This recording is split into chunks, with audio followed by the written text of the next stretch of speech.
안녕하세요. 반갑습니다. 2022학년도 7월 고3 전국연합학력평가 세계지리 해설을 맡은 이다은입니다. 우리 고3 친구들 그리고 또 여러 번의 도전을 하고 있는 친구들 오늘 하루 정말 고생 많았어요. 나 오늘 진짜 열심히 했다 하고 스스로에게 토닥토닥 많이 해주시고요. 단쌤도 오늘 학교에서 시험을 치르는 고3 친구들을 지켜봤는데요. 이 교실의 열기가 진짜 날씨가 더워서 이렇게 뜨거운 건지 아니면 우리 이렇게 열심히 문제를 푸는 학생들의 열기가 뜨거운 건지 정말 분간이 안 갈 정도로 다들 자기의 꿈을 위해서 열심히 노력했던 모습이 진짜 예뻐 보이더라고요. 그래서 그 모습을 보면서 전국에서 이렇게 또 구슬땀을 흘리면서 노력을 했을 우리 친구들을 위해서 정말 도움이 되는 해설 강의를 준비해야 되겠다라고 마음을 먹고 오늘 또 이렇게 EBS 스튜디오에 서게 됐어요. 자, 그래서 오늘은요, 단지 문제를 맞고 틀리는 것에 집중하는 그런 해설 강의가 아니라 이 문제가 나중에 수능에 변형되어서 나온다면 어떻게 나올 수 있을까? 그리고 우리에게 남은 기간, 주어진 기간 동안 우리는 어떤 방향으로 학습을 해야 될까? 이런 것에 주안점을 두고 해설 강의를 시작해 보려고 합니다. 자, 우리 친구들 바로 시험지 꺼내시고요. 1번 문제부터 시작해 볼게요. 자, 가나 지도에 대한 설명으로 옳은 것만을 보기에서 고른 것은 이렇게 동서양의 고지도 표현상의 특징 비교하는 문제는 정말 전형적인 지리 문제의 특징이죠. 자, 그런데 역시나 7월 학력평가였기 때문에요. 이 지도에서는 이렇게 이름이 있었습니다. 이드리시의 세계지도 그리고 고려 만국 전도라는 이름을 주어서요. 이 이름만으로도 우리 친구들에게 약간은 힌트가 될 수 있었을 거예요. 하지만 이러한 유형의 문제가 수능에 출제된다면 우리 친구들 잘 알고 있겠지만 이렇게 이름을 주는 경우는 거의 없을 겁니다. 그래서 우리가 이 지도의 표현상의 특징을 가지고 이것은 어느 시기에 누가 만든 지도겠구나 라고 추론을 하는 능력이 필요한데요. 같이 한번 볼게요. 자, 먼저 가 지도는요. 오늘날 우리가 보는 지도와 방위가 약간 다릅니다. 자, 지금 요 부분 있죠. 아라비아 반도 부근인데요. 아라비아 반도 부근이 이렇게 뒤집어져 있죠. 자, 왜냐하면 이 지도는 신을 위해서 위아래를 뒤집어서 그린 지도예요. 즉 우리가 세계지리에서 배우는 지도 중에 유일하게 위쪽이 남쪽인 지도, 그리고 지도의 중심이 사우디아라비아의 메카라는 것을 통해서 이슬람교 세계관이 반영된 이드리시의 세계지도라는 걸 찾아낼 수가 있었겠죠. 자, 그 다음 고려만국 전도는요. 여기 지금 보면 여러분들 이게 뭐예요? 오늘날 우리가 세계지도에서 흔하게 찾아볼 수 있는 위선이잖아요. 자, 그리고 이렇게 또 세로로도 선이 그어져 있는데요. 이게 뭘까요? 바로 경선이잖아요. 그래서 경선과 위선이 사용되었다는 것을 통해서 지구가 구체라는 것을 인식하고 만든 지도구나, 비교적 과학적으로 만들어진 지도구나 라는 걸 알 수가 있겠고요. 자, 그리고 지금 아직 7월 학력평가이기 때문에 조금은 평이하게 문제가 나왔습니다만 수능에서 고난도로 출제가 된다면 여기 있는 표현상의 특징들 아주 자세하게 물어볼 수 있거든요. 자, 이 바다는 유럽과 아프리카 사이의 지중해, 그리고 이 강은 나일강, 이런 디테일한 표현들까지도 기억을 해놓으면 좋겠습니다. 자, 그리고 왼쪽의 지도에서는요. 유럽, 아시아, 아프리카 부근만 표시가 되어 있지만 나 지도에서는요. 신대륙이 표현되어 있죠. 그 이유는 신대륙 발견 이후에 만들어진 지도이기 때문에 그렇습니다. 자, 그러면 이제 같이 보기 살펴볼게요. 자, 기억인데요. 가는 이슬람교 세계관이 반영되어 있다. 맞는 설명이죠. 자, 그 증거가 뭐라고요? 첫 번째, 지도의 위쪽이 남쪽이다. 그리고 두 번째, 지도의 중심에 메카가 위치하고 있다. 이걸 통해서 알 수 있었습니다. 자, 그 다음 니은번 보기인데요. 나는 지구를 구체로 인식하여 제작하였다. 맞는 설명이죠. 어떻게 알 수 있나요? 바로 경위선망이 드러난다는 거죠. 자, 그 다음 디귿인데요. 나는 가보다 제작 시기가 이르다. 아니죠.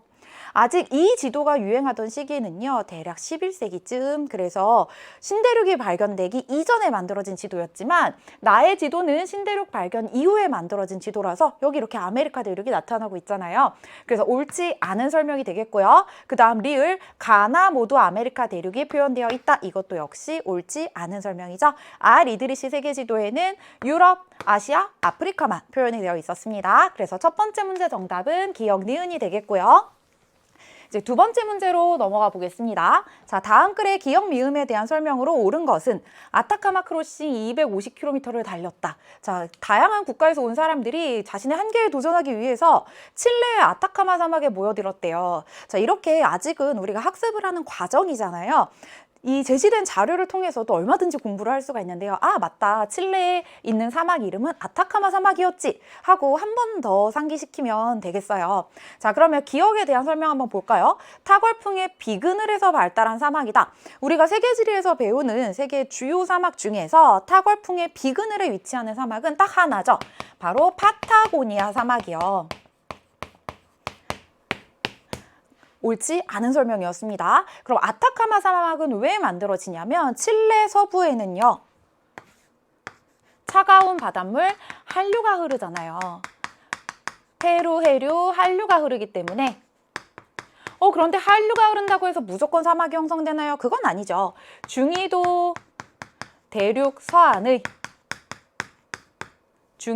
대륙 서안의 원래부터 아열대 고압대의 영향을 많이 받는 곳, 이곳에 한류가 흐른다면 사막이 형성되기에 좋은 환경이 맞춰지는 거죠.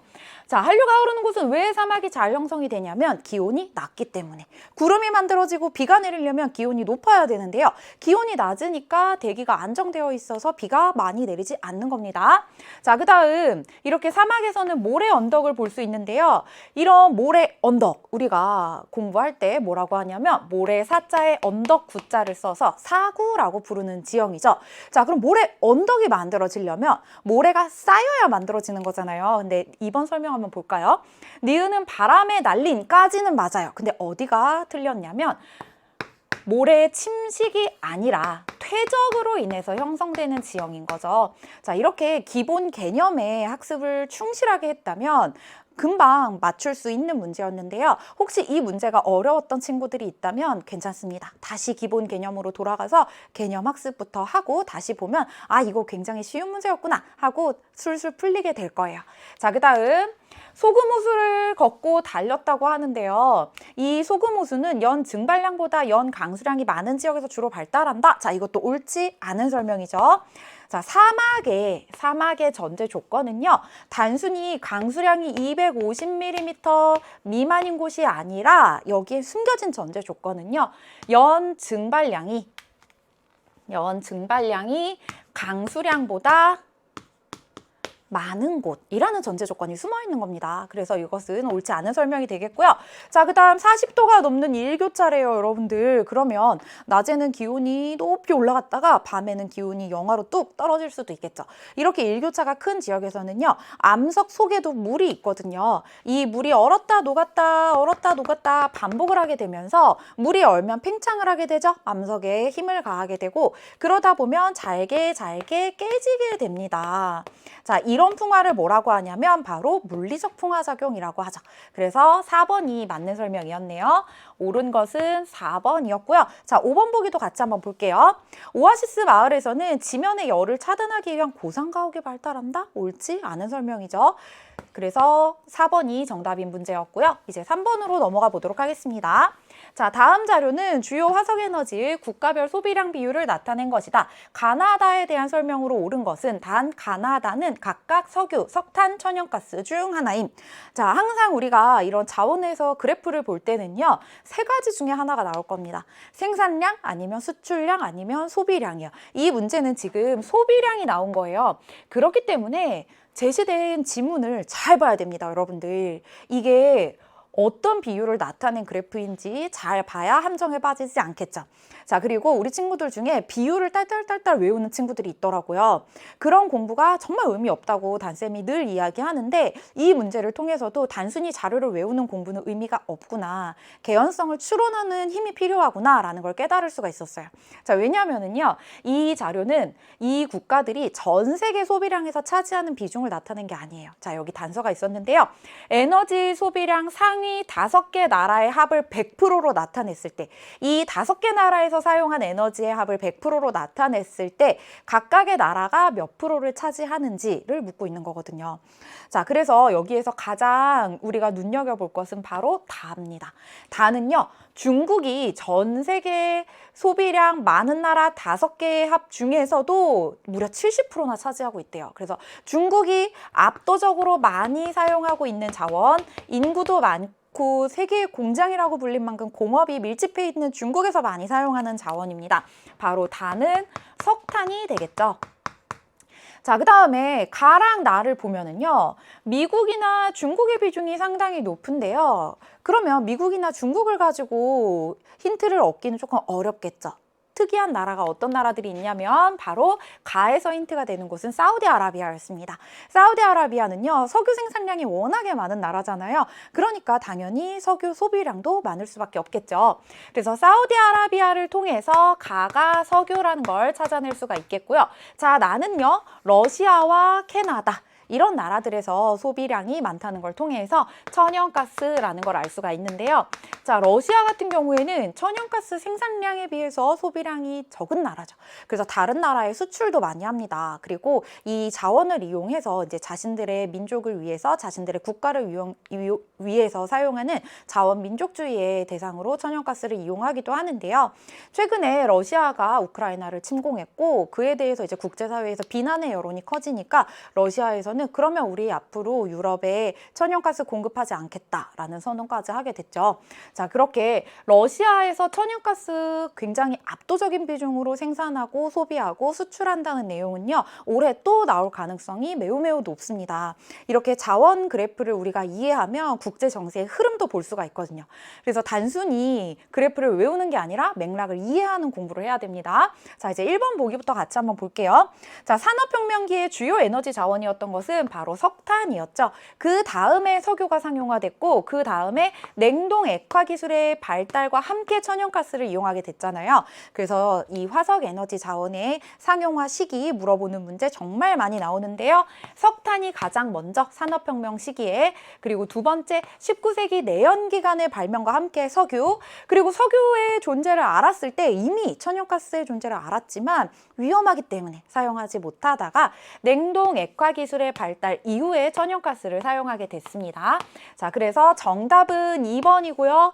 그 다음 3번 보기도 한번 볼게요.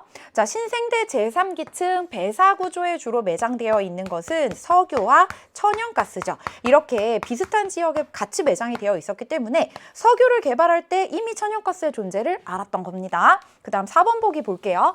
나는 다보다 연소 시 오염물질의 배출량이 적죠.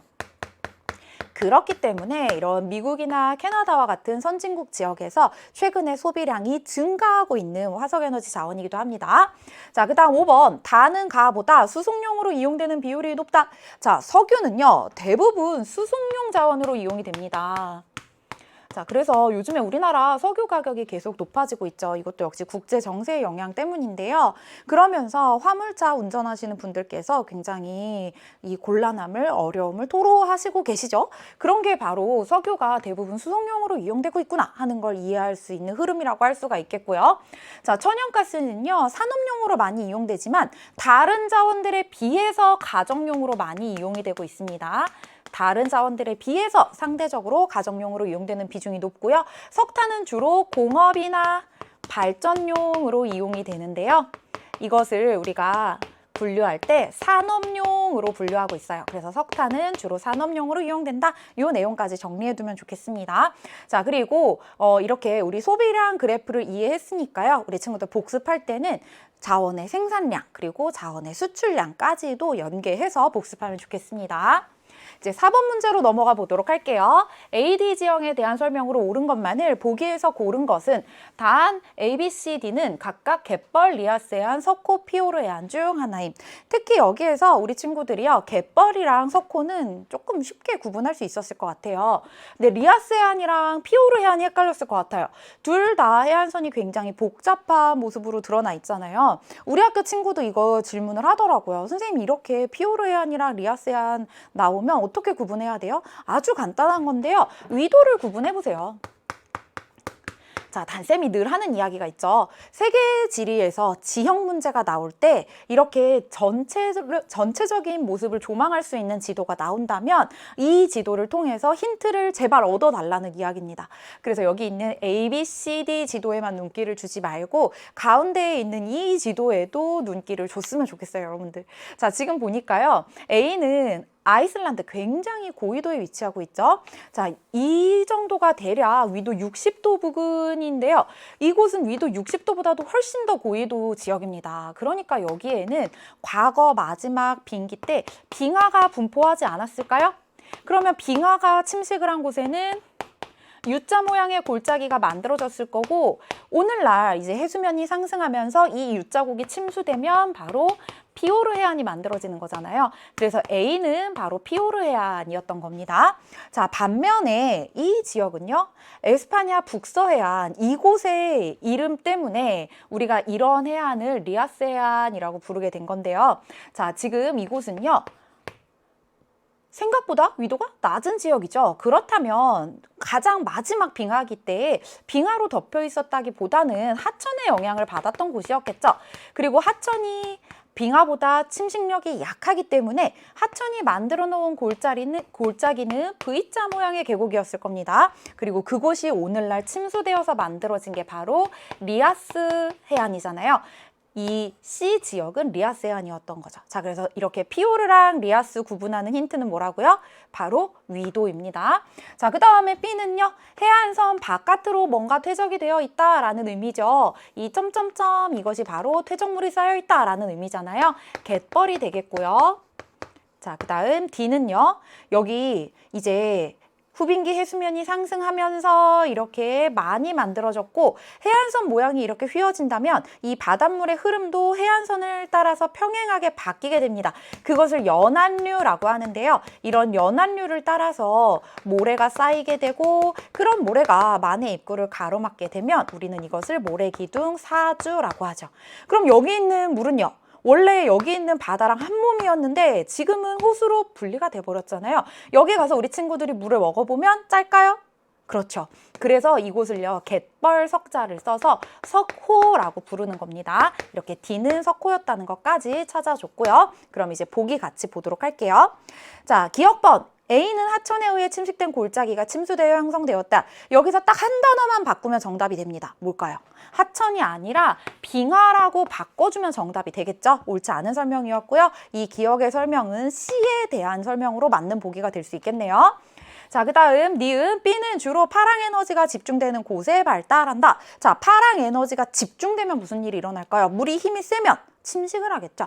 그래서 곳에서는 주로 침식 지형이 만들어지는데요. 갯벌 지형은요, 퇴적되어서 만들어지는 거잖아요. 자, 그리고 또 한 가지 눈여겨봐두세요, 여러분들.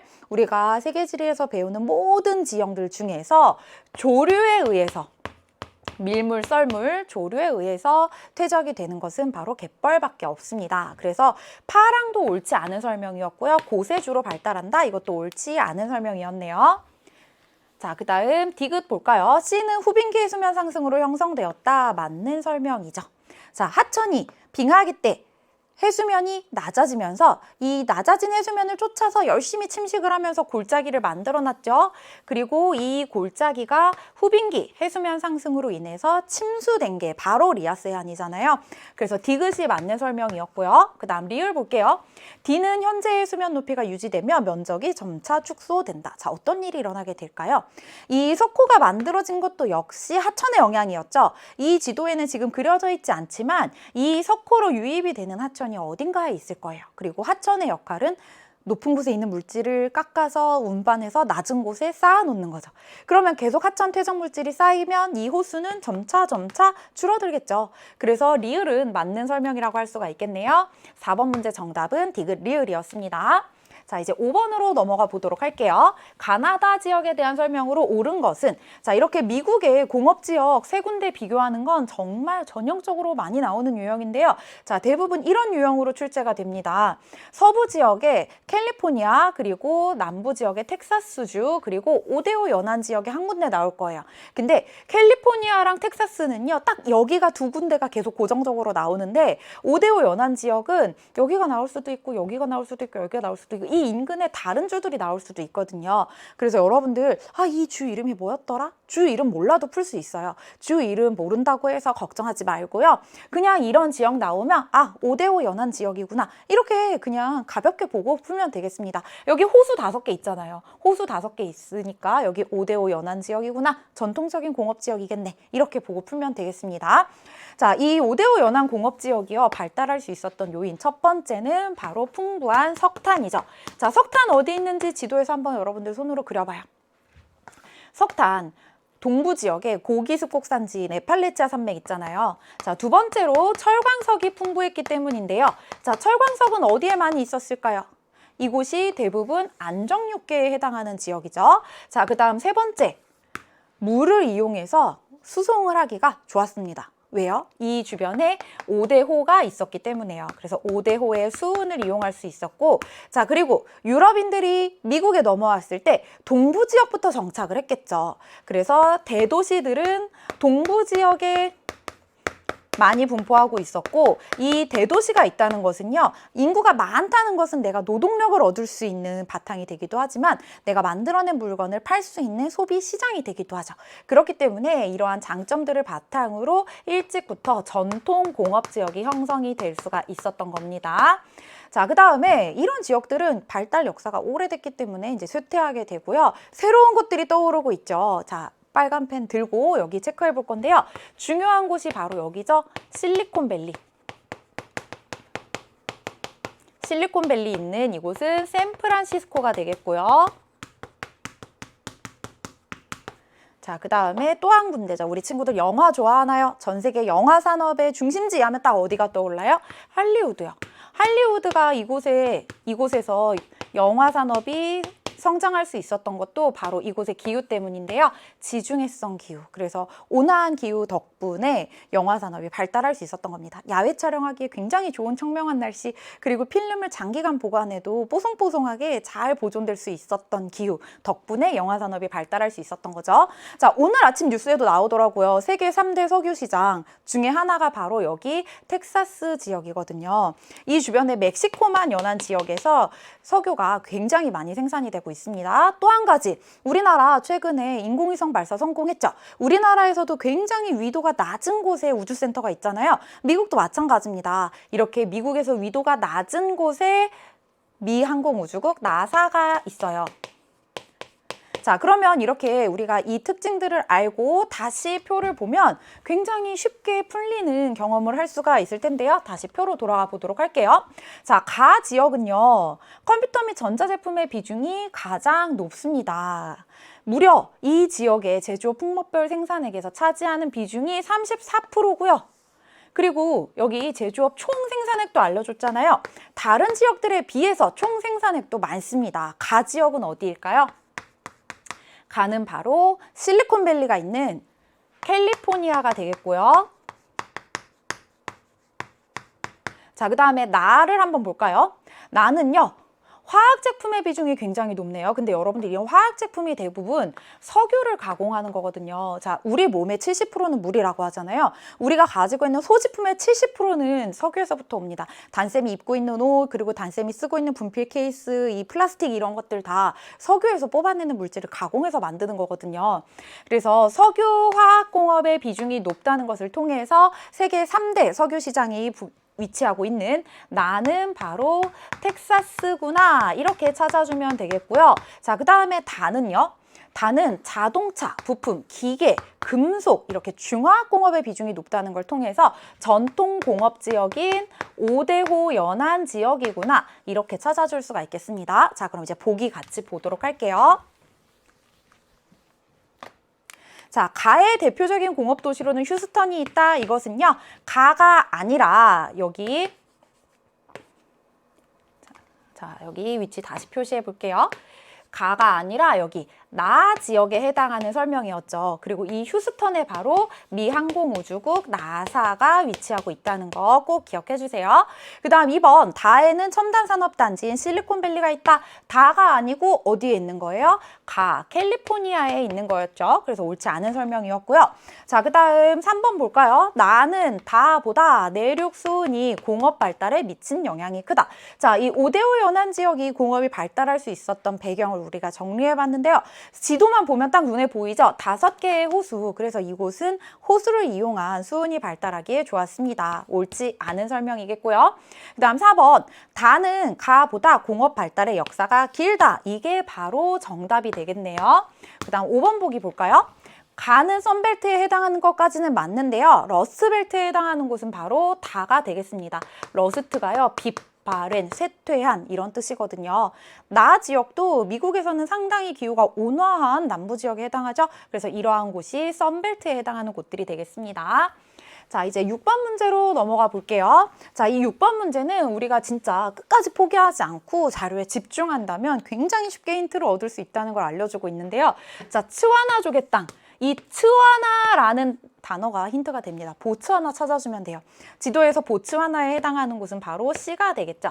그래서 가는 C 이렇게 빠르게 찾아낼 수가 있었지만 이런 스토리텔링 꼭 기억해 주세요, 여러분들. 이게 수능에 어떻게 변형돼서 나올지 모릅니다. 자, 독립 이후에 내전이나 전쟁이 없이 민주주의 체제가 유지되고 있다. 이 보츠와나족에는 이런 속담이 있다고 합니다. 가장 높은 수준의 전쟁은 바로 대화이다. 그래서 어떠한 이 국가의 중요한 대소사를 결정할 때 항상 주민들이 같이 소통을 하고 의견을 결정한다고 하는데요. 이렇게 민주주의 체제 덕분에 다이아몬드 수출로 인한 이익이 국민들에게 돌아갈 수가 있었고, 그래서 아프리카의 모범이라고 불리는 곳, 아프리카의 희망이라고 불리는 그런 나라가 되겠습니다. 꼭 기억해 주세요. 자, 그 다음 나는요, 여기도 역시 나이저강 나왔습니다, 여러분들. 나이저강 굉장히 이름이 비슷한 국가가 하나 있죠. 바로 여기 지도에 A에 해당하는 나이지리아였고요. 나이지리아는요, 꼭 기억해 주세요, 여러분들. 아프리카에서 인구수 1위, 그리고 아프리카 최대의 석유 생산국. 그런데 높은 성장 가능성에도 불구하고 이권 다툼으로 인해서 갈등이 있고요. 또 북부 지역에는 이슬람교도의 비중이 높습니다. 왜요? 여기 전 세계에서 가장 큰 사막, 사하라 사막, 건조기후 지역 분포하고 있잖아요. 자, 그 다음 남부 지역에는 주로 크리스트교도의 비중이 높은데요. 왜냐하면 이곳을 개발하러 왔던 유럽인들이 남부 지역의 해안가를 중심으로 도시를 건설했기 때문에 그렇습니다. 자, 그래서 오늘날에도 산업시설들이 대부분 남부 지역에 집중이 되어 있고요. 그래서 북부 지역과 남부 지역 간에 이런 종교의 차이 그리고 경제적인 격차로 인해서 갈등이 일어나고 있는 그러한 지역이라는 것, 요 내용까지 기억해 두시고요. 자, 그 다음 B 지역도 반드시 알아야 되는 곳입니다. 여기는 커피의 원산지 에티오피아가 되겠고요. 우리가 왜 이렇게 다른 나라를 알아야 돼? 라고 한다면 에티오피아도 우리나라 어려움이 있을 때 도와줬었거든요. 자, 이러한 내용들 그리고 지도에서 국가의 위치들 앞으로도 눈여겨보고 학습을 해야 되겠습니다. 자, 그 다음 7번 문제인데요. 다음은 수업 장면의 일부이다. 교사의 질문에 옳게 대답한 학생만을 고른 것은 지도에 표시된 세 개의 대지형 A, E에 대한 내용을 발표해 볼까요? 단쌤은 이 문제가 정말 좋았던 게요. 전형적으로 세 개의 대지형에 대해서 묻고 있는 문제이기도 했지만 그리고 또 우리 친구들이 많이 간과하는 부분들이 나오기도 했지만 또 자료를 통해서도 학습이 될 수 있는 문제였거든요. 같이 한번 볼까요? 자, A는 아프리카 동쪽에 있습니다. 자, 여기에 볼 수 있는 세계 대지형은 바로 동아프리카 지구대가 되겠죠. 자, 동아프리카 지구대는요, 판의 경계에 해당하는 곳인데요. 지금 대륙 한가운데에 이렇게 판의 경계가 있잖아요. 대륙판과 대륙판이 서로 멀어지고 있는 곳입니다. 그래서 앞으로 아프리카가 두 동강이 날 수도 있다. 학자들은 이렇게 추론을 하고 있고요. 자, 그 다음 B의 산맥은요. 세계의 지붕이죠. 바로 신기 습곡 산지인 히말라야 산맥이 있는 곳이고요. 자, 그 다음에 C 지역은요. 여기에서 그렇게 석탄이 많이 생산이 되잖아요. 바로 고기 습곡 산지인 그레이트 디바이딩 산맥이었고요. 자, 우리나라도 오스트레일리아로부터 석탄을 수입해오고 있습니다. 자, 그 다음 D 잘 보세요, 여러분들. 로키 산맥이 이렇게 미국 해안가를 따라서 분포한다고 착각을 하는 친구들이 굉장히 많거든요. 이 자료에서 다시 한번 눈여겨보세요. 자, 로키 산맥은 이렇게 미국 안쪽으로 약 3분의 1 지점까지 이렇게 들어와 있습니다. 이 뒤에 산맥이 바로 신기습곡산지인 로키 산맥이 되겠고요. 그러면 이쪽엔 뭐가 있냐면 바로 샌안드레아스 단층이죠. 샌안드레아스 단층이 이곳에 있습니다. 자, 그 다음에 이곳은요. 여기 2에 해당하는 곳은 판의 경계로부터 멀리 떨어진 곳이죠. 이곳은 시원생대에 형성된 안정육계가 위치하는 곳이고요. 이런 곳에는 철광석의 생산량이 많죠. 자, 그럼 이제 갑의 이야기부터 한번 볼게요.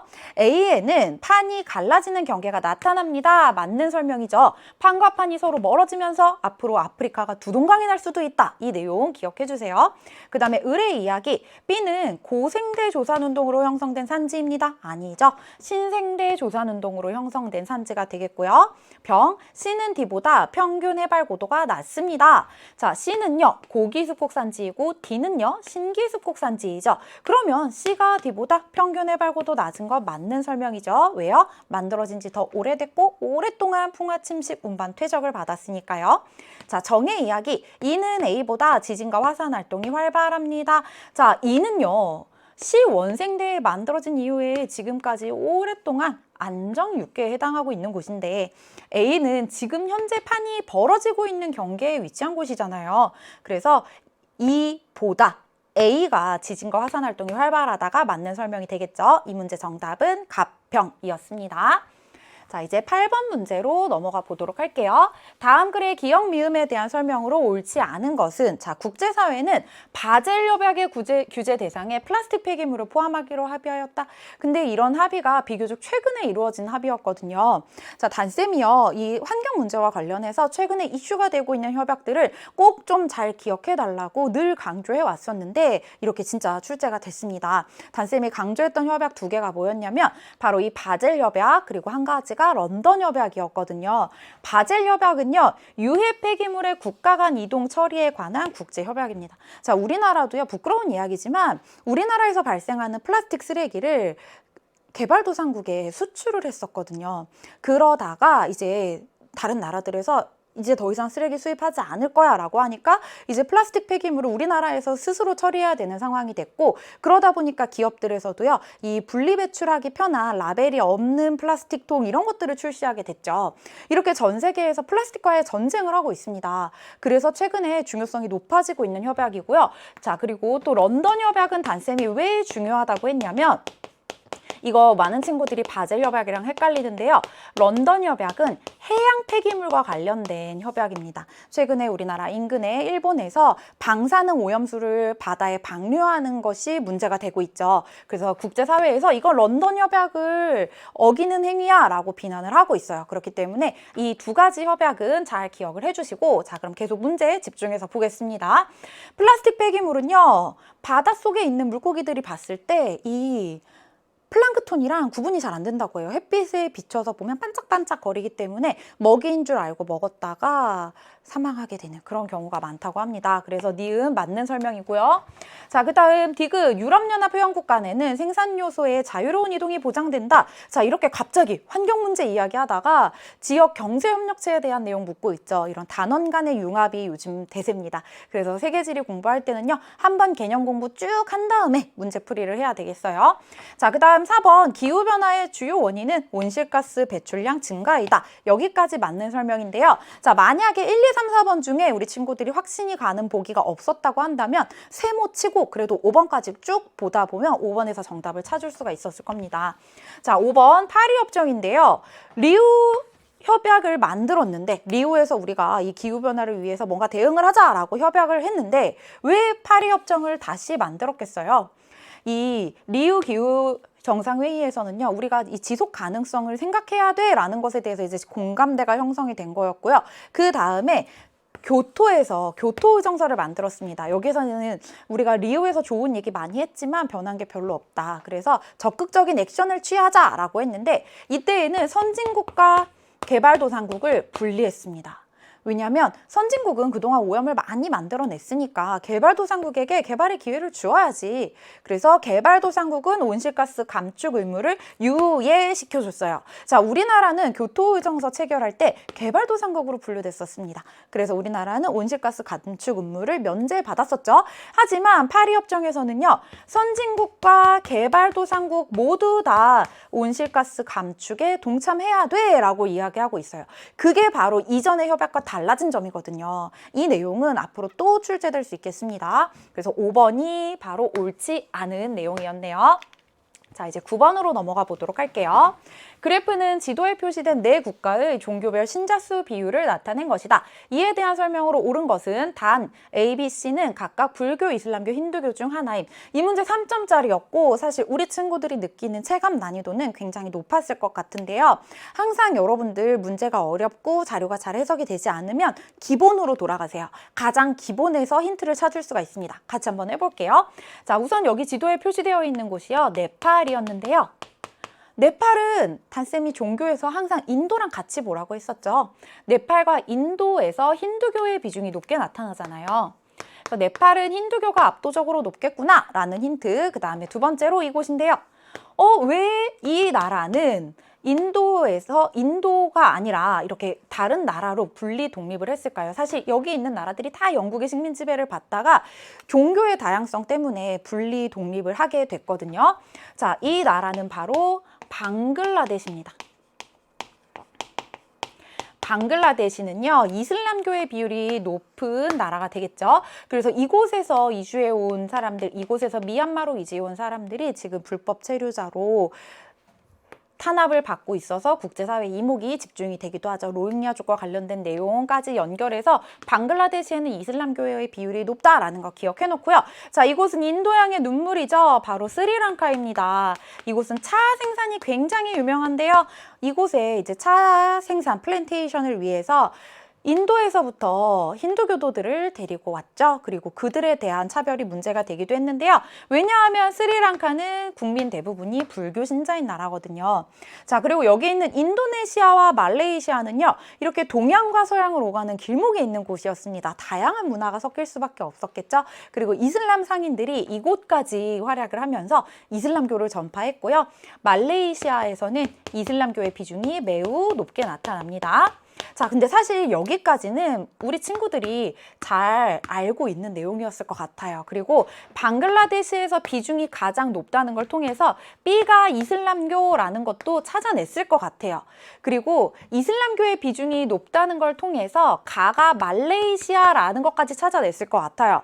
근데 나다 중에서 누가 네팔이고 스리랑카인지, 그리고 A와 C 중에서 어떤 게 불교이고 어떤 게 힌두교인지 이게 어려웠을 거거든요. 자, 근데 단쌤이 시작하면서 이야기했죠. 기본으로 돌아가자. 기본 개념이 힌트가 된다. 자, 힌두교는요, 민족 종교잖아요. 특정 민족을 중심으로 포교하고 다른 민족들에게 열심히 포교하지 않는 종교예요. 왜요? 이 종교의 교리 속에는 그 민족들에게만 받아들여지는 문화나 풍습, 역사적인 맥락이 반영이 되어 있기 때문에 그래요. 자, 그런 반면에 불교는요, 민족 종교인가요? 보편 종교인가요? 불교는 보편 종교죠. 보편 종교는 누구나 좋은 이야기야 라고 공감할 수 있을 만한 인류의 보편적인 가치를 다루고 있습니다. 그래서 여러분들 말레이시아에서 보면은요, A보다 C의 비중이 높잖아요. 보편 종교인 C의 비중이 더 높다는 걸 통해서 C가 불교이고 그 다음 A가 힌두교겠구나 이렇게 찾아낼 수가 있겠고, 그 다음 A 힌두교의 비중이 높은 나가 네팔이고, 그 다음 C 불교의 비중이 높은 다가 바로 스리랑카구나. 이렇게 찾아주면 되는 문제였습니다. 자, 이제 보기 같이 볼게요. A의 대표적인 종교 경관은 도명의 지붕과 첨탑이 있는 모스크이다. 자, 이것은 B, 이슬람교에 해당하는 설명이 되겠죠. 그 다음 2번, 여러 신을 숭배하는 다신교는요, B, 이슬람교가 아니고 A, 힌두교고요. 자, 이렇게 종교의 발생 시기 묻는 문제는 정말 자주 나오는데요. 자, 지금이 2022년인 이유는요, 이 기원으로부터 우리가 지금 2022년 지났다는 이야기인데요. 기원이 되는 종교가 바로 크리스트교고요. 기원 전부터 있었던 종교가 바로 불교입니다. 그리고 기원 후 만들어진 종교가 이슬람교예요. 이 세 종교의 시기를 비교하는 문제는 정말 자주 나오니까 이 내용 잘 기억해 주시고요. 자, 그래서 C 불교는 B 이슬람교보다 발생 시기가 이르다. 3번이 옳은 설명이었습니다. 자, 그다음 4번 전 세계 신자 수는요. 정말 마지막에 기억이 안 나면 글자 수 순서대로 기억하라 그랬죠. 크리스트교, 이슬람교, 그리고 힌두교, 불교 순서가 되겠습니다. 자, 그 다음 5번 가는 네팔이고 아니죠. 가는 말레이시아이고 나는 네팔이고 다는 스리랑카이다. 이게 바로 맞는 설명이 되겠네요. 자, 이렇게 어려웠던 9번 문제까지 같이 해결해 봤습니다. 자, 10번 문제고요. 다음은 온라인 학습 장면의 일부이다.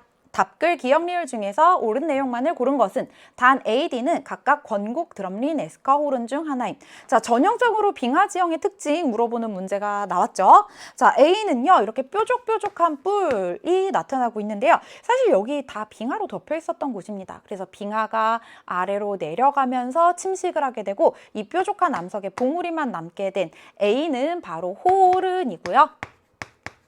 자, 그 다음에 B는요, 마치 우리가 아이스크림 새 거 뜯어서 한 숟가락 퍼낸 것처럼 이렇게 훅 파인 지형이죠. 바로 빙하에 의해서 침식받았다는 증거인데요. 이런 반원형의 와지를 뭐라고 하냐면 권곡이라고 합니다.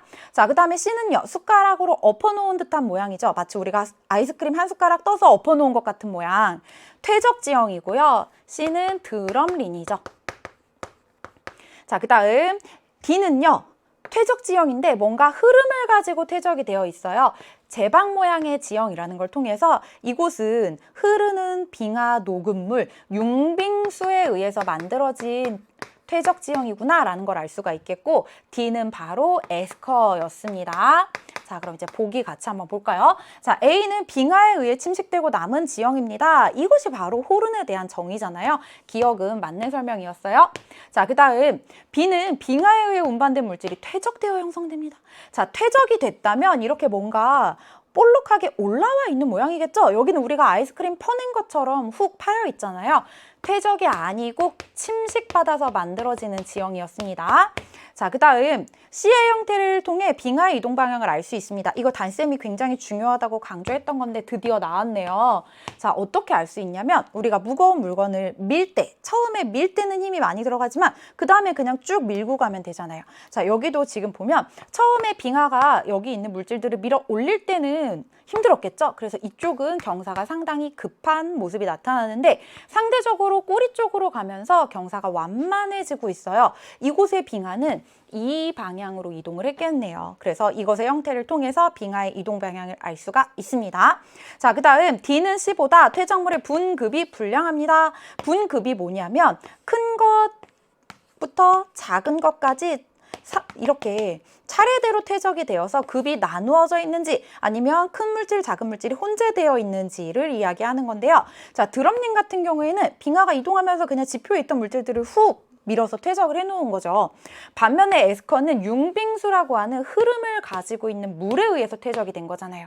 그렇기 때문에 우리가 물의 입장이 되어봅시다. 내가 크고 무거운 물질부터 작고 가벼운 물질까지 가지고 있다면 가다 힘들어서 물질들을 쌓아놓는데 크고 무거운 물질부터 작고 가벼운 물질로 쌓아놓겠죠? 그래서 이런 흐름에 의해서 퇴적이 된 것은 대체로 분급이 양호 하다고 할 수가 있겠습니다. 그래서 리을은 옳지 않은 설명이었네요.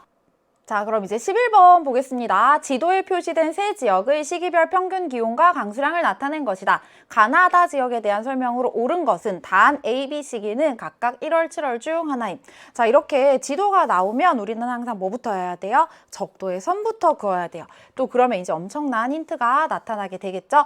자, 이렇게 선을 긋고 보니까 한 지역은 북반구에 위치하고 있고요. 그리고 한 지역은 남반구에 위치하고 있네요. 그리고 한 곳은 적도 부근에 위치하고 있는데 있는데요. 자, 이런 모양이 되면 이제 우리는 항상 이곳이 상춘기후일까? 그리고 열대우림기후일까? 이게 헷갈리죠.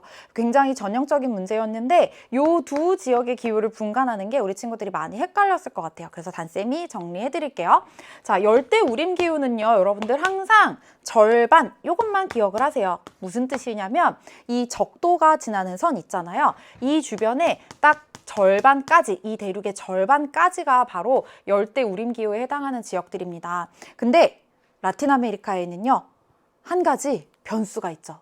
바로 뭐냐면 안데스 산지요. 여기 안데스 산맥이 위치하는 곳은요. 여기 다른 색깔로 다시 그려보도록 할게요.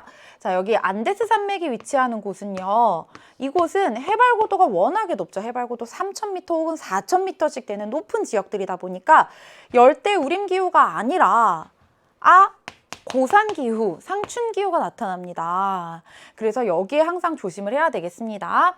자, 그래서 요 지점은요, 요 지점은 적도 주변의 절반에 해당하는 곳 바로 열대우림기후였고요. 그리고 이 점이 바로 안데스 산지에 해당하는 곳, 바로 열대 고산기후 지역이었습니다. 이 안데스 산지는요, 해양판과 대륙판이 만나서 충돌하면서 굉장히 높은 산지가 만들어진 곳이죠. 자, 그 다음 여기는요. 저위도 지역이기는 하지만 적도보다는 살짝 떨어져 있잖아요. 여기는 북반구의 사바나 기후가 되겠습니다. 자, 그러면 이제 우리가 이곳이 열대우림 기후인지 열대사바나 기후인지 혹은 열대고산 기후인지 찾아주기 위해서는요. 최하늘 평균 기온 18도씨의 선을 쫙 그어보도록 할게요. 그래서 다 지역과 나 지역은 최하늘 평균 기온이 18도씨 이상인 걸 확인을 했어요. 하지만 가 지역은 A월도 B월도 18도씨보다 기온이 낮네요. 그래서 가가 바로 우리나라의 봄 날씨와 같은 상춘기후가 나타나는 열대고산기후 지역이구나. 이렇게 찾아줄 수가 있었고요. 그 다음 나 지역과 다 지역을 구분하기 위해서 여기에 선을 그어볼게요. 강수량, 월 강수량 60mm에 대략 이렇게 선을 쭉 긋고 보니까요. 다 지역은 모든 달의 강수량이 60mm를 넘죠. 즉 모든 달이 수분한 열대 우림기후라는 뜻이 되겠고요. 그 다음 나 지역은요. 강수량이 60mm가 되지 않는 건기가 나타나고 있네요. 그래서 나가 바로 북반구의 사바나 기후 지역의 그래프 이렇게 찾아줄 수가 있겠습니다. 자, 그리고 북반구 사바나 기후 지역에서 건기에 해당하는 겨울 바로 A월이 1월이고 B월이 7월이 되겠네요. 그럼 이제 보기 같이 볼게요. 1번 가는 북반구에 위치한다. 아니죠. 가는 남반구에 위치하고 있습니다. 그 다음에 2번 자, 나는 B 시기에 아열대고압대 영향을 주로 받는다고 했는데요. 건기인 1월이 바로 아열대고압대 영향을 받는 시기가 되겠죠. 그 다음에 3번 가는 나보다 해발고도가 높죠. 열대고산기후 지역이니까요. 그 다음 4번 보기 나는 다보다 A 시기에 1월에 낮의 길이가 길다. 자, 1월은 우리의 겨울방학 시즌이죠. 북반구에서는요. 1월에 대체로 낮 길이보다 밤 길이가 길어집니다. 그래서 우리 겨울방학 때 아침에 일어나기 힘들잖아요. 옳지 않은 설명이죠. 다 지역이 훨씬 더 낮 길이가 길 거고요. 1월에는요. 그 다음 5번 다는 나보다 대류성 강수 발생 일수가 많다. 이게 바로 정답이죠. 왜요? 열대우림 기후는 1년 내내 모든 달의 강수량이 60mm 이상일 만큼 대류성 강수가 많이 내리는 지역이니까요. 그래서 옳은 것은 5번이 되겠습니다. 자, 이제 12번 문제로 넘어가 보도록 할게요. 12번 문제도 아주 전형적인 문제였죠. 자, 그래프는 가나 식량 작물을 대륙 지역별 생산량 비율을 나타낸 것이다.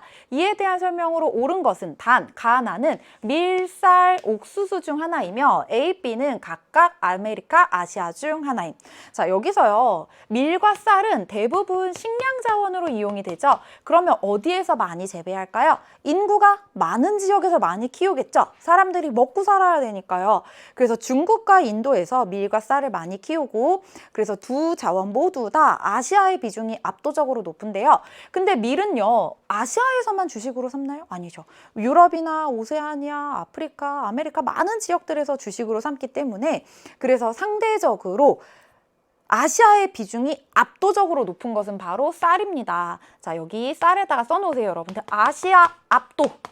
대부분 아시아에서 생산되고 아시아에서 소비되기 때문에 국제 이동량도 매우 적죠. 자, 옥수수는요, 우리 친구들 먹을 때마다 아메리카 외치면서 먹어야 됩니다. 원산지 아메리카고요, 최대 생산국 아메리카고요, 최대 수출국도 아메리카예요. 이렇게 항상 식량 자원과 관련해서는요, 생산 그리고 소비 수출을 기억해야 되겠습니다. 자, 그러면 이제 한번 자료를 보도록 할게요. 자, 여기 오세아니아를 왜 여기 위에다 그려놨을까요? 식량 생산량이 많은 것도 아닌데 오세아니아가 나오면 힌트가 됩니다. 왜냐하면 오세아니아는요, 쌀도 옥수수도 적게 키우는 나라지만 밀에 대해서만큼은 강점이 있어요. 특히 인구가 밀집되어 있는 북반구와 다른 시기에 수확을 하기 때문에 비싸게 판매할 수 있습니다. 자, 그래서 오세아니아의 비중이 가에서는 거의 0에 수렴하고 있는데요. 나에서는 이만큼 상대적으로 비중이 높은 게 보이죠. 오세아니아가 강점이 있는 것, 나는 바로 밀이 되겠고요.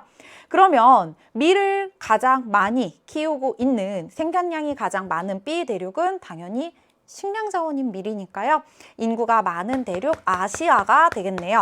자, 그 다음에 가는요, 이제 쌀 아니면 옥수수일 텐데요. 그래서 이 문제가 어렵죠. 자료는 2개인데 3개 중에 이제 짝짓기를 해줘야 되니까요. 근데 만약에 가가 쌀이었다면 아시아가 압도적으로 높지 않았을까요? 근데 아시아보다 A가 더 높다고 합니다. B가 아시아니까 A는 뭐겠어요? 아메리카. 아메리카에서 이렇게 생산량 비중이 압도적이라는 것은 가가 쌀이 아니고 옥수수라는 걸 알려주고 있는 거죠. 자, 그럼 이제 보기 같이 볼게요. 가의 기원지는 서남아시아이다. 이것은 밀에 해당하는 설명이고요. 옥수수 기원지 어디라고요? 아메리카. 앞으로 옥수수 먹을 때마다 아메리카 외치면서 먹어야 됩니다. 자, 2번. 나의 최대 생산국은 미국이다. 아니죠. 이것은 옥수수에 해당하는 이야기고요. 밀의 세계 최대 생산국은 중국입니다. 인구 대국 중국이요. 그 다음 3번. 가는 나보다 세계 총 생산량이 많다. 자, 이건 어떻게 생각을 하냐면 쓰임새를 생각해 보면 돼요. 밀은 대부분 식량 자원으로 쓰이죠. 옥수수는요, 식량 자원으로도 당연히 쓰이지만 사료 작물로도 쓰이고요. 그리고 최근에는 에너지의 원료로도 쓰입니다. 그럼 쓰임새가 많은 옥수수를 많이 생산하겠죠. 세계 총 생산량이 많은 것은 옥수수 맞고요. 그래서 3번이 정답이고요. 4번, 나는 가보다 가축의 사료로 이용되는 비율이 낮습니다. 그리고 5번, A는 아메리카이고 B는 아시아죠. 그래서 정답 3번이었습니다. 이제 13번 문제로 넘어가 볼게요. 이렇게 분쟁 지역은 위치를 반드시 기억해야 되고 왜 분쟁이 일어나는지를 백지도에 정리를 하는 학습을 좀 해야 되겠어요. 자, 지도의 A 지역에서 나타나는 갈등 및 분쟁에 대한 설명으로 옳지 않은 것은, 자, A 지역은 어디냐면요, 영국 북부 지역의 스코틀랜드입니다. 스코틀랜드는요, 이 영국 주류 사회, 앵글로 섹슨족이 대부분인 이 영국 주류 사회와 민족 구성도 다르고요, 종교 종파도 다르고요. 그렇기 때문에 분리 독립의 움직임이 늘 있어 왔는데 브렉시트, 영국이 유럽연합을 탈퇴한 이후에 이런 분리 독립의 움직임이 더 강하게 일어나고 있는 곳이거든요. 그래서 중요하게 눈여겨 봐주세요. 자, 그 다음 B는요, 여기는 수단과 남수단인데요. 식민 지배로부터 분리 독립하면서 한 나라에 속해 있다가 수단은요, 대부분 여기 건조기후 지역이죠. 이슬람교의 비율이 높았고요. 그리고 남수단은요, 토속 종교와 크리스트교의 비중이 높았습니다. 그래서 종교적인 차이, 그리고 민족적인 차이, 그리고 경제적인 격차, 이런 것들로 인해서 갈등을 겪다가 국제사회의 도움으로 2011년에 남수단이 분리 독립을 하게 됐어요. 자, 그 다음 C지역은요, 카스피해가 되겠는데요. 자, 이곳은 왜 내륙에 있는데 바다라는 이름을 가지고 있을까요? 이곳이 바다인지 호수인지를 두고 주변의 나라들이 계속 갈등을 겪다가 최근에 특수 지위를 가진 바다로 보자라고 합의했는데요. 왜냐하면 이곳에 화석 에너지가 많이 분포하고 있었기 때문에 자원과 관련된 갈등이 있었던 지역입니다. 자, 그 다음 D 지역은요, 중국 북서부 지역인데요. 이곳에는 위구르족이 거주하고 있는 신장 웨이월 자치구죠. 위구르족은요, 대부분 이슬람교를 믿는 사람들의 비중이 높고요. 자, 이 지역은 미얀마에 있는 라카인주가 되겠는데요. 자, 근데 미얀마 국민의 대부분은 불교를 믿습니다.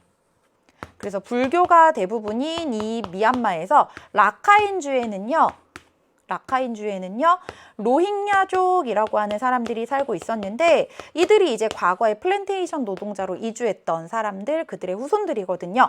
대부분 이슬람교를 믿고 있어요. 그렇기 때문에 종교의 차이로 인해서 갈등을 겪다가 이제 이 로힝야족을 불법 체류자로 규정을 하고 탄압하면서 국제사회에서 문제가 되기도 했던 지역입니다. 자, 1번 영어와 프랑스어를 사용하는 주민 간의 갈등이 나타나는 지역은 스코틀랜드가 아니고 캐나다의 퀘벡주가 되겠죠. 옳지 않은 설명이었고요. 이번에 이슬람교와 크리스교도 간의 갈등이 있다. 맞는 설명이죠. 그 다음 3번 C에서는 석유와 천연가스 확보를 둘러싼 국가 간의 분쟁이 있었다. 맞는 내용이고요. 그 다음 4번 위구르족이 중국으로부터 분리 독립을 요구하고 있다. 맞는 설명이죠. 하지만 중국 정부에서는 분리 독립을 허용하지는 않고 있습니다. 로힝야족에 대한 탄압으로 대규모 난민이 발생하였다. 이것도 이 지역에 대한 설명으로 맞고요. 라카인주라고 하는 지명까지 정리해 두면 좋겠네요. 13번 문제 정답은 1번이었고요. 이제 14번 문제로 가보도록 할게요. 자, 이 문제도 역시 스토리텔링을 기억해 주세요, 여러분들. 이렇게 기출문제에서 나왔다는 것은 이 내용이 변형돼서 또 다른 힌트가 될 수 있다는 내용이거든요. 다음 시험은 우리가 더 잘 보고 싶은 마음, 누구나 다 똑같은 마음이잖아요. 그렇다면 이 기출문제를 바탕으로 꼼꼼하게 학습하는 노력을 기울여야 되겠습니다. 자, 아시아에서 커피 생산량이 가장 많은 국가이다. 이런 특징들도 다음에 또 나오면 자신감 있게 찾을 수 있도록 잘 기억해 주세요. 그리고 쌀국수인 퍼와 그리고 바게트 샌드위치인 반미가 유명하대요. 바게트 샌드위치가 유명한 이유는 프랑스 식민 지배를 받았기 때문인데요. 전통 여성 의복으로 아오자이가 있다. 아오자이는 베트남어로 긴 옷이라는 뜻입니다. 자, 가는요, 베트남이었고요. 자, 그 다음 나 지역에 관련된 글 한번 볼게요. 적도에 걸쳐 위치한 섬나라래요. 그리고 지진과 화산 활동의 자연재해가 빈번한데요. 볶음밥 나시고랭이 유명하대요. 자, 나시고랭은 인도네시아어로 볶음밥입니다. 나는요, 인도네시아였고요. 인도네시아에서 지진과 화산 활동이 활발한 이유는요. 이곳은 두 개의 신기 조산대가 다 걸쳐져 있는 곳입니다. 알프스 히말라야 조산대, 환태평양 조산대가 다 있는 곳이에요. 그래서 지진과 화산 활동이 활발한 국가죠. 그 다음 다르질링차로 유명하며 데칸고원은 세계적인 목화 생산지이다. 여성의 의복으로는 바느질을 하지 않은 천으로 몸을 감싸는 사리가 있다. 이 사리가 한 5m에서 7m 정도 되는 옷감을 그냥 몸에 두르는 건데요. 이 옷감에도 생명이 깃들어 있다고 믿기 때문에 그렇다고 합니다. 그래서 다신교인 힌두교를 믿는 사람의 비중이 높은 다는 인도에 대한 이야기였어요. 자, 그러면 이제 여기에 대한 설명으로 맞는 것 같이 한번 볼까요? 자, 겐지스강 하류에 위치하는 국가는요, 베트남이 아니고 바로 방글라데시가 되겠습니다. 그래서 방글라데시는요, 이 겐지스강의 비옥한 충적 평야에서 벼농사를 지을 수 있었고 인구 밀도가 굉장히 높은 나라죠. 그 다음 2번 나는 세계에서 이슬람교 신자 수가 가장 많다. 이게 바로 정답이 되겠네요. 그리고 인도네시아가 전 세계 최대의 이슬람교 신자 수를 가지고 있다. 이 내용은 앞으로도 또 나올 겁니다. 잘 눈여겨봐 주세요. 그 다음 3번 다에서는 풍작을 기원하는 송크란 축제가 열린다. 이것은 인도가 아니고요. 타이의 축제가 되겠습니다. 타이의 축제는요. 타이의 새해는 무려 우기가 시작되는 4월이거든요. 얼마나 물이 고마웠겠어요. 이 물 덕분에 농사를 지을 수 있으니까요. 그래서 우기가 시작될 때 송크란 축제가 열립니다. 그다음 4번 가와나는 중국과 국경을 접하고 있다. 인도네시아는 중국과 국경을 접하고 있지 않습니다. 그 다음 5번 나와 다는 동남아시아 국가연합의 회원국이다. 자, 인도네시아는 동남아시아 국가연합의 회원국 맞아요. 베트남도 맞아요. 동남아시아에 있는 10개 나라는 다 동남아시아 국가연합의 회원국입니다. 근데 우리가 이렇게 아시아를요, 동아시아, 동남아시아, 남부아시아 이렇게 나눌 때 인도는 남부아시아로 분류가 돼서 동남아시아 국가연합의 회원국이 아닙니다. 그래서 이 문제 정답은 2번이 되겠네요. 자, 이제 15번 문제 같이 볼게요. 15번 문제도요. 각각의 지형에 대한 개념 정의가 조금 학습이 되어 있었다면 쉽게 맞출 수 있는 문제였습니다.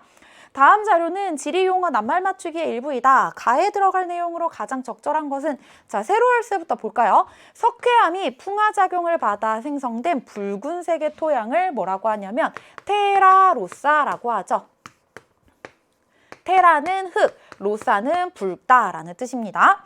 자, 그 다음 가로 열쇠 볼게요. 화구가 함몰되어 원래의 화구보다 커진 분지를 뭐라고 하냐면 칼데라라고 하죠. 그 다음 파란과 연안류의 퇴적작용으로 형성된 좁고 긴 모래 지형, 모래 기둥, 사주라고 하고요. 석회암의 용식작용으로 형성된 와지 뭐라고 하냐면 돌리네라고 합니다.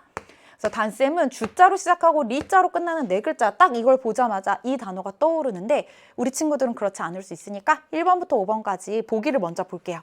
자, 1번 해시계가 후퇴하면서 해시계가 후퇴한다는 뜻이 뭐냐면 해시계가 침식받아서 제거된다는 뜻이에요.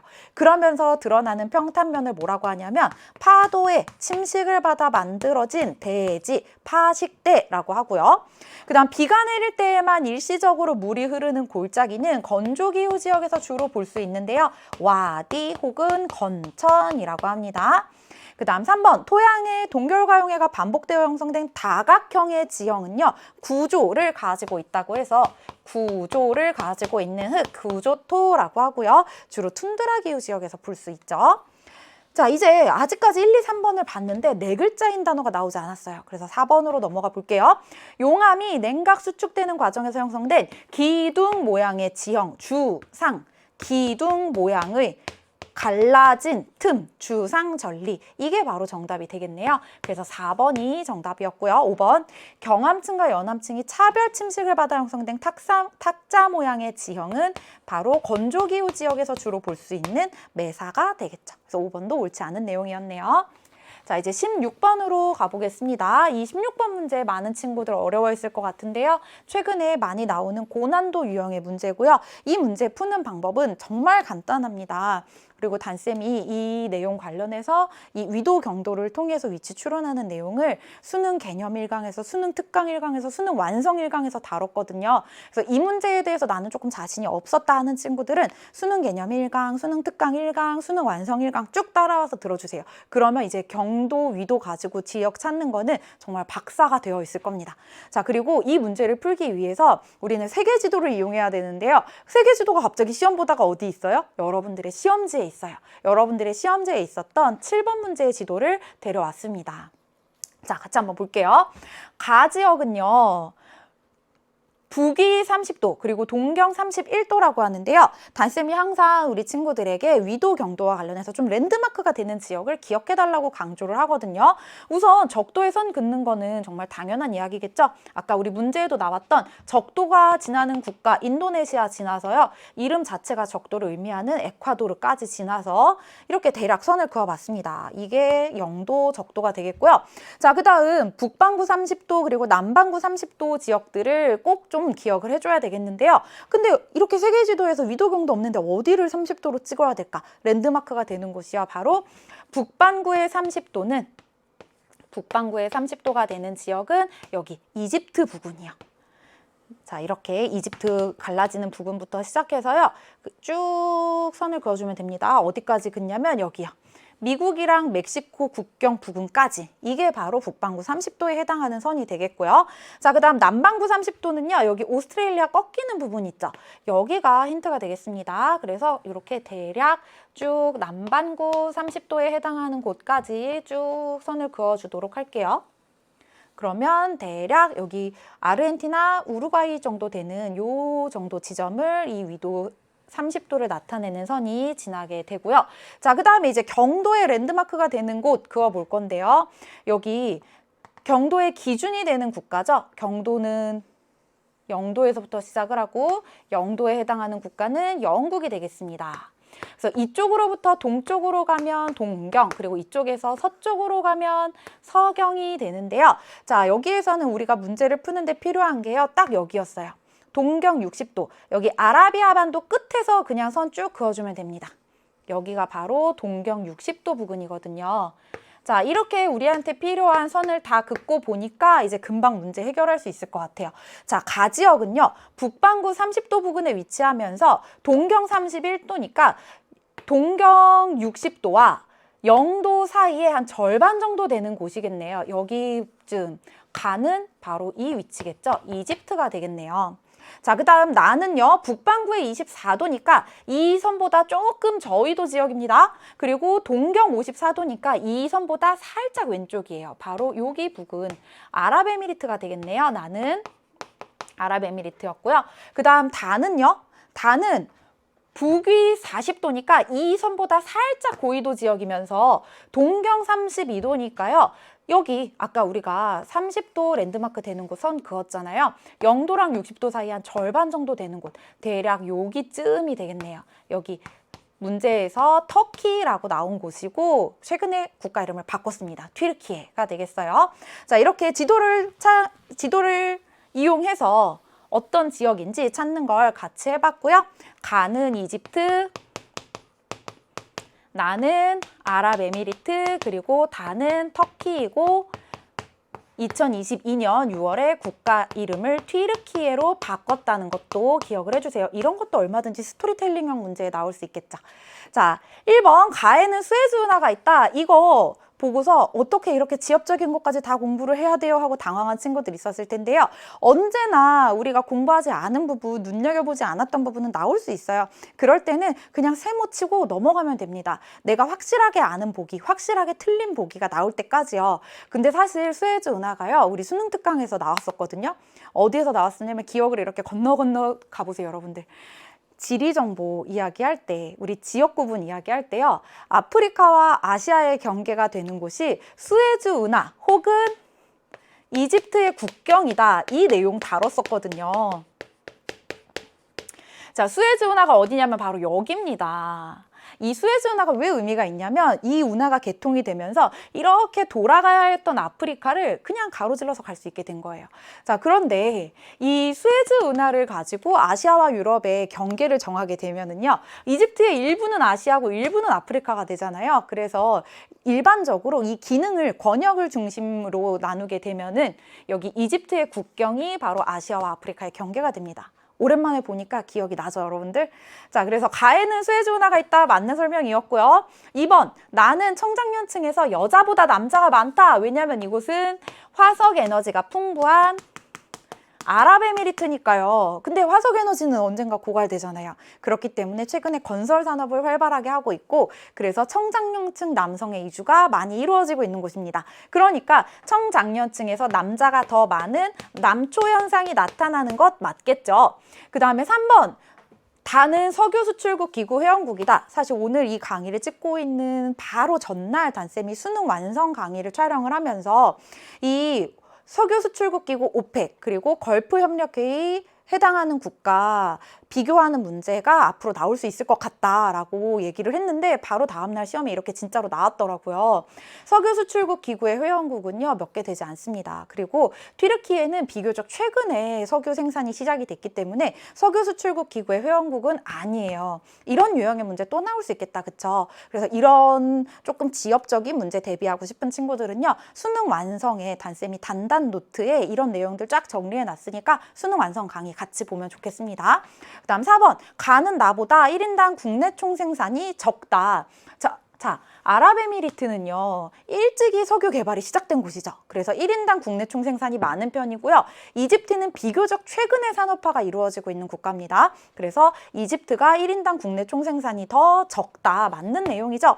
그 다음 5번, 나는 다보다 국토 면적이 좁다. 자, 이거는요, 여러분들, 이 지도만 봐도 맞출 수 있는 문제였어요. 그래서 5번이 아니죠. 그래서 3번이 정답이 되겠습니다. 옳지 않은 것은 3번이었고요. 자, 이제 17번 문제로 넘어가 보도록 할게요.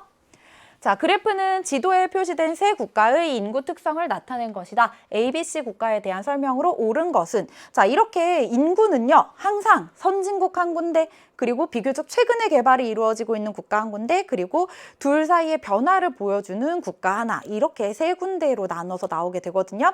나라 이름 몰라도 가장 먼저 산업화가 시작된 국가, 그리고 비교적 최근에 시작된 국가, 그 사이에 있는 국가, 이렇게 국가군을 나눠서 비교하고 문제를 풀면 되겠습니다. 자, 여기는요, 유럽을 대표해서 나온 독일이었고요. 그리고 이 나라는 위치를 반드시 알아야 됩니다. 1번 문제에서 봤던 이드리스의 지도의 가운데에 있던 나라죠. 사우디아라비아고요. 자, 이 나라도 알아야 됩니다. 왜냐하면 여기 사막 있잖아요. 중위도 대륙 서안에 한류가 흐르는 곳, 이곳에 사막이 있기 때문에 알아야 되는 국가입니다. 바로 나미비아고요. 나미비아고요. 자, 그럼 이제 자료를 같이 한번 보도록 할게요. ABC 국가의 인구 밀도 알려줬고요. 총부양비 알려줬고요. 유소년 부양비 알려줬습니다. 자, 이 중에서 우선 유소년 부양비가 가장 높은 C 지역은요. 합계 출산율이 가장 높은 대륙 아프리카에 위치한 나미비아겠죠. 자, 유소년 부양비, 총부양비 어떻게 구하냐면 이런 그림입니다. 경제활동에 종사하고 있는 단셈이요. 경제활동에 종사하지 않는 유소년과 노년층을 이렇게 받들고 있는 구조예요. 그래서 청장년층이 유소년층과 노년층을 받들고 있는 구조, 여기에 곱하기 100, 이게 바로 총부양비가 되겠고요. 이 중에서 유소년 부양비는요, 이것만 보면 됩니다. 청장년층과 유소년의 인구비만 보면 되겠어요. 그래서 합계 출산율이 높은 곳이 유소년 부양비도 높게 나타나겠죠. 자, 그러면 노년 부양비는 어떻게 알죠? 자, 유소년 부양비랑 노년 부양비 더한 게 바로 총부양비잖아요.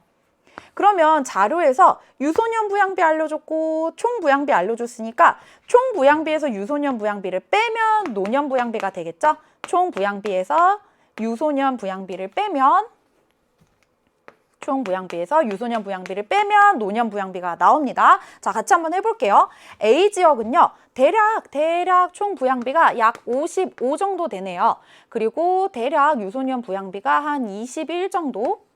그러면 이곳의 노년 부양비는 얼마일까요? 55에서 21 빼면 34 정도 되겠네요. 자, 그럼 B 지역은요. 대략 총부양비가 40 정도 되고요. 그리고 유소년 부양비가 대략 한 33 정도 되겠네요. 그러면 이곳에 노년층 부양비는 대략 7 정도 되겠네요. 1, 2 정도 틀려도 괜찮습니다, 여러분. 자, 그 다음 C 지역은요. 총 부양비가 대략 한 68 정도,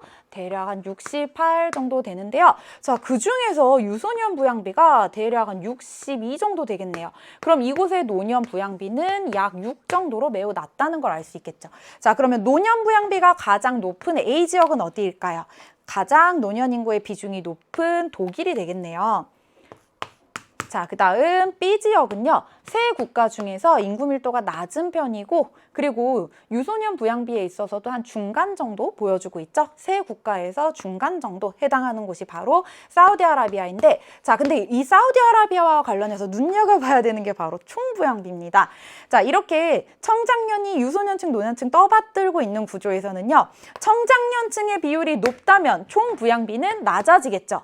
그리고 A 국가나 C 국가에 비해서 B 국가는 총부양비가 매우 낮은 편인데요. 그렇다는 것은 청장년층이 매우 많다는 걸 보여주는 겁니다. 왜냐하면 사우디아라비아 석유 개발 그리고 건설 산업, 양질의 일자리가 많겠죠. 그래서 청장년층 인구 비율이 높겠죠. 자, 특히 청장년층 남자가 많을까요? 여자가 많을까요? 건설 산업은 대체로 남성이 종사하는 경우가 많기 때문에 청장년층에 남성이 많고 남초 현상이 나타나는 곳이기도 합니다. 자, 그럼 보기 같이 볼게요. A는 C보다 노년 부양비가 낮다. 자, 우리 노년 부양비 구했잖아요. A가 더 높습니다. 그 다음에 2번 B는 A보다 중위 연령이 높다. 자, 노년 부양비가 더 높은 A가 중위 연령도 더 높겠죠. 그 다음 3번 B는 C보다 도시화율이 높다. 자, 더 일찍 산업화가 시작이 됐으니까 도시화율이 더 높겠죠. 그래서 3번이 맞는 설명이었고요. 4번 C는 A보다 합계 출산율이 낮다? 아니죠. 합계 출산율이 가장 높은 지역이기 때문에 유소년 부양비가 이렇게나 높은 겁니다. 그 다음에 5번 A는 유럽에 위치하고 B는 아시아, C는 아프리카에 위치한다가 맞는 설명이 되겠네요. 자, 17번 문제 정답은 3번이었고요. 그 다음 18번 문제 보겠습니다. 이번 문제에서는요. 이런 도시의 스토리텔링이 참 많이 나왔어요. 이것도 잘 복습해 주세요. 가나에 해당하는 도시를 지도의 AD에서 고른 것은 자, 태평양 연안이래요. 이것만 보고 사실은 답이 나옵니다, 여러분들. 이 바다가 태평양이라는 걸 알고 있었다면요. 자, 태평양 연안에 지금 점 하나밖에 없잖아요. 그래서 A가 되겠습니다. 가는 A였고요. 자, 근데 이것만 보고 여러분들 정답 찾았다 그냥 넘어가면 안 되죠. 영화 제작에 유리한 기후 조건, 우리 오늘도 문제 풀면서 단쌤이 강조했었던 곳입니다. 바로 여기죠. LA. 로스앤젤러스고요. 이곳은 대부분 지중해성 기후가 나타나기 때문에 영화 제작에 유리한 기후 환경이 나타나는 곳이었죠. 자, 그다음 템스 강변, 이것도요. 힌트를 주기 위해서 넣은 건데 이거 몰라도 괜찮습니다, 여러분들. 최상위 계층의 세계 도시래요. 근데 여기 지금 최상위 계층의 세계 도시 딱 두 군데 체크되어 있네요. 뉴욕이랑 그리고 런던 나와 있잖아요. 하나는 이제 도쿄인데 도쿄는 지도에 체크되어 있지 않았고요. 둘 중에 하나일 텐데 유럽 챔피언스 리그 우승팀이래요. 그러면 유럽에 있는 최상위 계층의 세계 도시 바로 C, 런던이겠죠. 자, 그런데 다시 이 문제가 나왔을 때는요. 여러분들이 템스강 보고서 이거는 런던을 흐르는 강이지 이렇게 연결할 수 있어야 되겠습니다.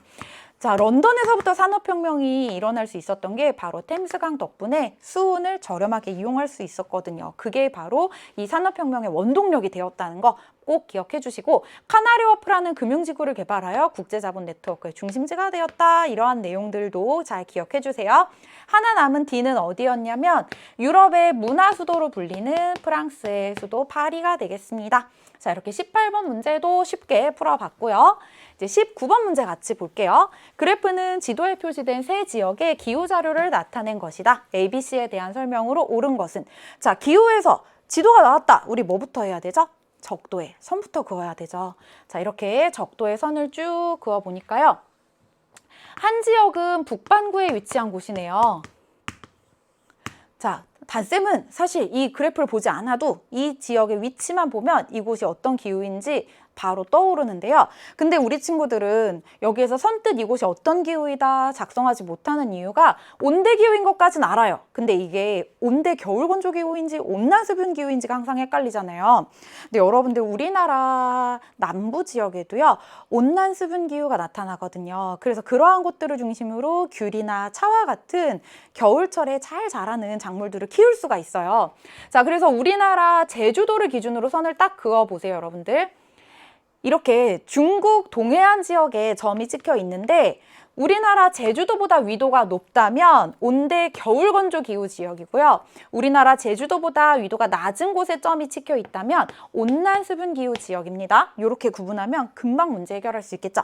자, 그 다음 이 지역은 단쌤이 늘 강조하는 지역, 남반구의 지중해성 기후로 잘 나오는 지역이죠. 남반구의 위도 30도 북은 대륙 서한 지역이라면 이곳 또한 지중해성 기후가 나타나겠죠. 왜요? 북반구의 위도 30도 부근에 지중해성 기후가 나타나니까요. 자, 그 다음 이곳은 뉴질랜드인데요. 뉴질랜드는 국토의 대부분이 서한 해양성 기후에 해당하는 곳이죠. 특히 여러분들은 오스트레일리아에서 서한 해양성 기후 나타나는 곳 많이 헷갈려 하는데요. 그래서 요 선을 기준으로 생각하면 됩니다. 오스트레일리아에서 이 선보다 고위도의 점이 찍혀 있다면 그곳은 서한해양성 기후 지역이에요. 자, 그리고 이제 그래프를 같이 볼 건데요. 이 그래프가 우리가 흔히 봐왔던 그래프와 다르게 누적 강수량을 나타냈고 또 월 평균 기온을 나타냈고 그래서 그래프가 조금 복잡하게 느껴졌을 수 있을 것 같아요. 자, 같이 보겠습니다. 우선요, 월 평균 기온이 엄청난 힌트가 되는데요. B 지역이랑 C 지역은 패턴이 비슷하죠. 1월 기온이 높고 7월 기온이 낮고요. 그래서 B, C 지역은 남반구 지역이겠구나. B, C 지역은 남반구 지역이겠구나 하고 추론할 수가 있고요. A 지역이 바로 북반구가 되겠네요. 그래서 겨울 강수량은 매우 적습니다. 자, 1월 강수량 이만큼, 2월 강수량 이만큼 거의 변화가 없다가 5월, 6월, 7월 이때 강수량이 급격히 많아지고 있죠. 그래서 북반구의 온대 겨울 건조 기후 지역이구나 이렇게 찾아줄 수가 있었고요. 자, 그 다음 B 지역과 C 지역을 구분을 해봐야 되는데요. 이거 지우고 다시 한번 보도록 할게요. 자, C 지역은요.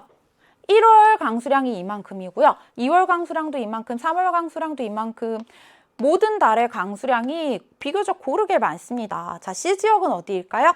이곳은 남반구의 서한해양성 기후에 해당하는 뉴질랜드였고요. C는. 자, 그 다음 B를 한번 볼까요? B도 지우고 다시 한번 보도록 할게요. 자, 1월 달에는요. 기온이 매우 높은데 온. 그런데 강수량은 상당히 적습니다. 고온 건조한 여름이 나타나다가 기온이 낮아지는 7월 즈음에 강수량이 많아지고 있는 거 보이죠, 여러분들? 그래서 B는요, 바로 남반구의 지중해성 기후 지역의 그래프였고요. 이곳이었습니다. 오스트레일리아 서쪽 지역이요. 자, 이제 보기 1번부터 볼게요. A는 편서풍의 영향으로 연중 강수 분포가 고르다. 이것은 A가 아니라 C에 해당하는 설명이었죠. 자, 2번. B는 7월에 아열대 고압대의 영향으로 건조하다. 자, 7월에는요. 북반구의 지중해성 기후 지역이 아열대 고압대의 영향으로 건조한 계절이고요. 이 B 지역에 지금 비가 적게 오는 계절은 1월, 여름이죠. 그래서 옳지 않은 설명. 그 다음에 3번, 계절풍의 영향으로 벼농사가 활발한 것은 A 지역에 해당하는 설명이었고요. 그 다음 4번 볼게요. A는 B보다 기온의 연교차가 작다. 자, A는요, 일단 대륙 동안의 온대, 겨울 건조 기후입니다.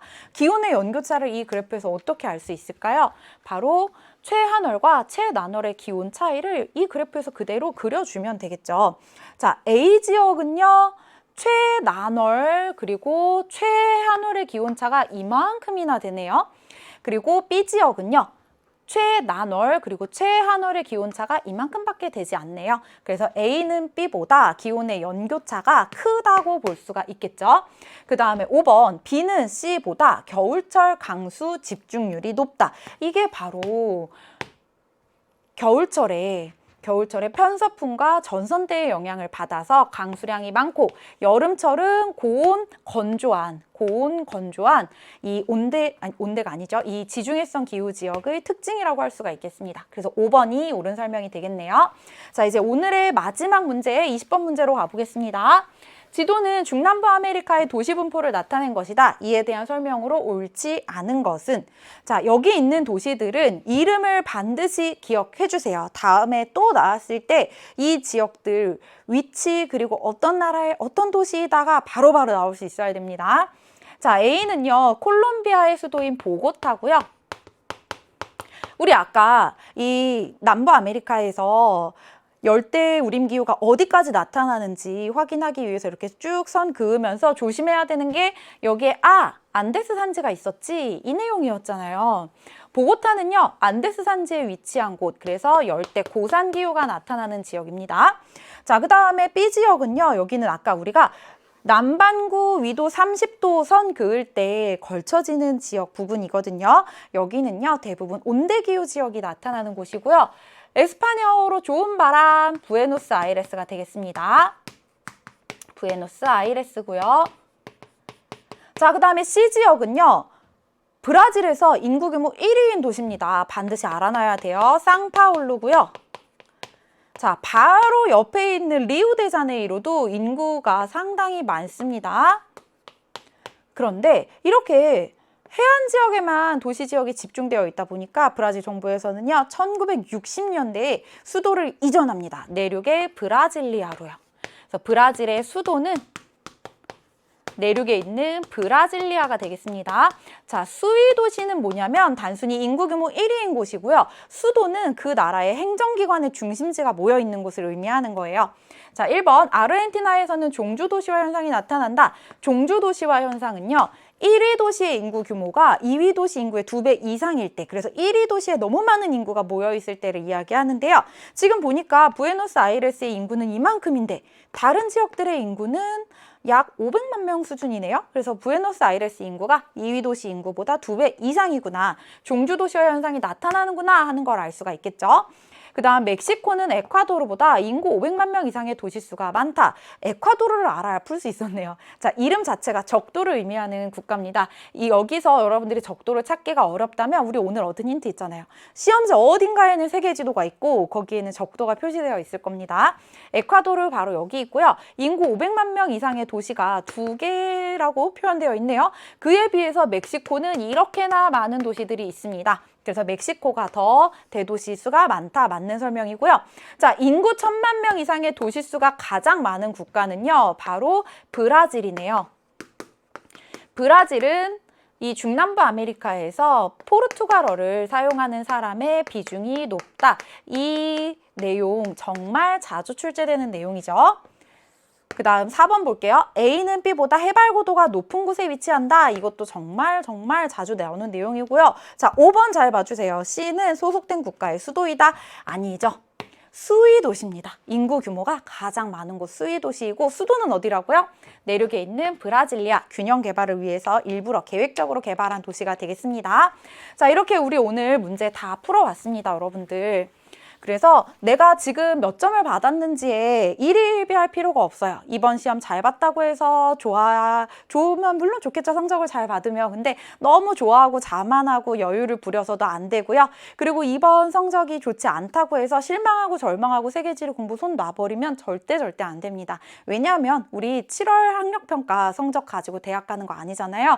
결국 우리는 수능까지 지치지 않고 열심히 복습하고 끊임없이 전략적으로 공부를 해내서 수능을 잘 치러야 되겠습니다. 자, 그렇게 하기 위해서 단쌤이 또 도와줄 테니까요. 여러분들 오늘도 긴 시간 동안 고생 많았고요. 또 다음에 여러분들 더 좋은 성적으로 그리고 더 좋은 기분으로 만났으면 좋겠습니다. 고생 많았어요.